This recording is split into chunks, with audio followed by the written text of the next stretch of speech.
Welcome to the Death Row and Executions channel. Here I'll be telling you about an upcoming execution scheduled to soon happen and the circumstances that led up to it. I'm Paco Rivera. First, I'd like to give a shout out and thank you to George Lopez for a very nice comment about the previous episode that I did here. Thanks for that. I was surprised not to see a lot more comments. The last time I did a few of these upcoming execution videos, there were many from pro capital punishment people and anti capital punishment people, kind of battling it out with each other. So let's get to it. Currently on death row is John Marion Grant. John Grant was born in April of 1961 and he is now 60 years old. He is on death row at the Oklahoma State Penitentiary in McAlester, Oklahoma, and is scheduled to be put to death by lethal injection on Thursday, October 28 of this year, 2021. John Grant was sentenced to death for killing a woman while he was an inmate at a prison. We'll get to all that in a moment.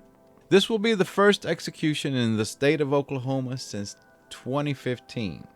Executions were paused in that state after that because of a problem with the drug being used for lethal injections. As you can see here from John Grant's rap sheet, he was in and out of prison since 1979 when he was just 18 years old, and then got a long prison stint after a robbery with a dangerous weapon.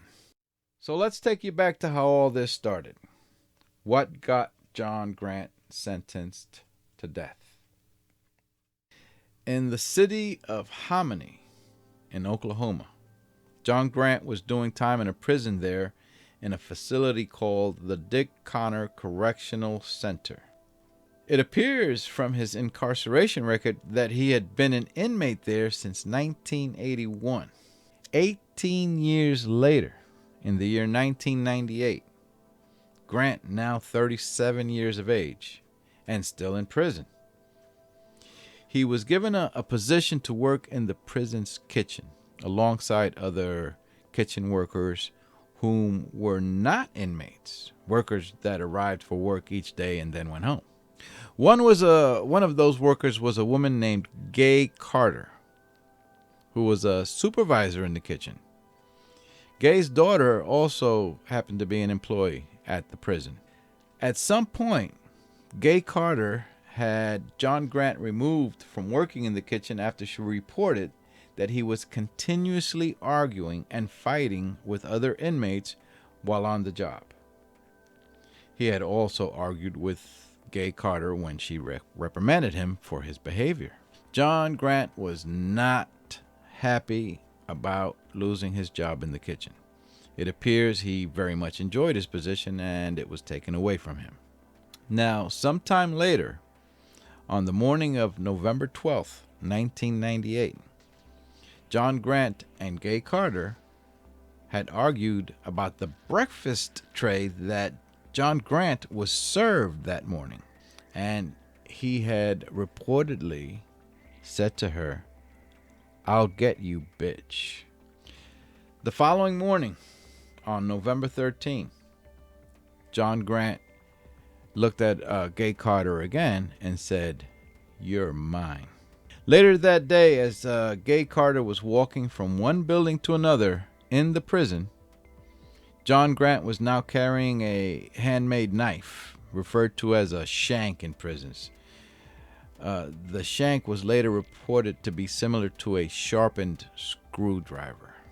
He grabbed a hold of Gay Carter and forced her into a janitorial closet. Once inside, he savagely and repeatedly stabbed her in the chest while holding her mouth closed with his other hand.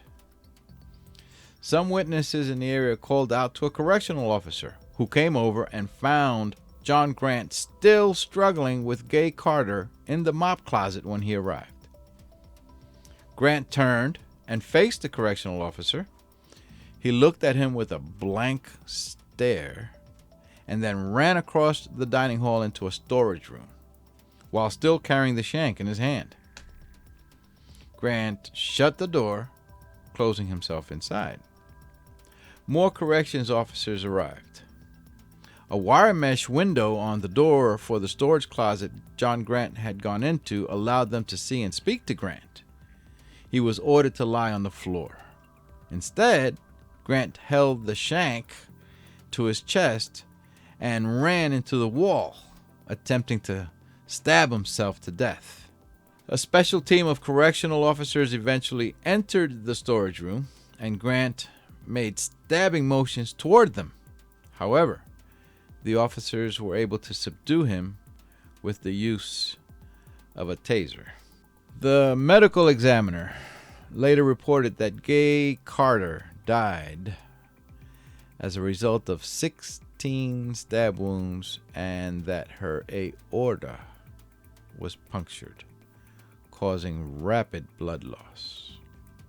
The daughter of Gay Carter, who was also working at the prison on the day her mother was murdered, was recently asked, 20 years later, "Have you changed your thoughts or mind?" she was asked. "I have not changed my mind," Gay Carter's daughter answered. If you found this episode interesting, go ahead and subscribe so that you are alerted when I do the next video. Thanks for watching, and please feel free to comment your thoughts. I'm Paco Rivera.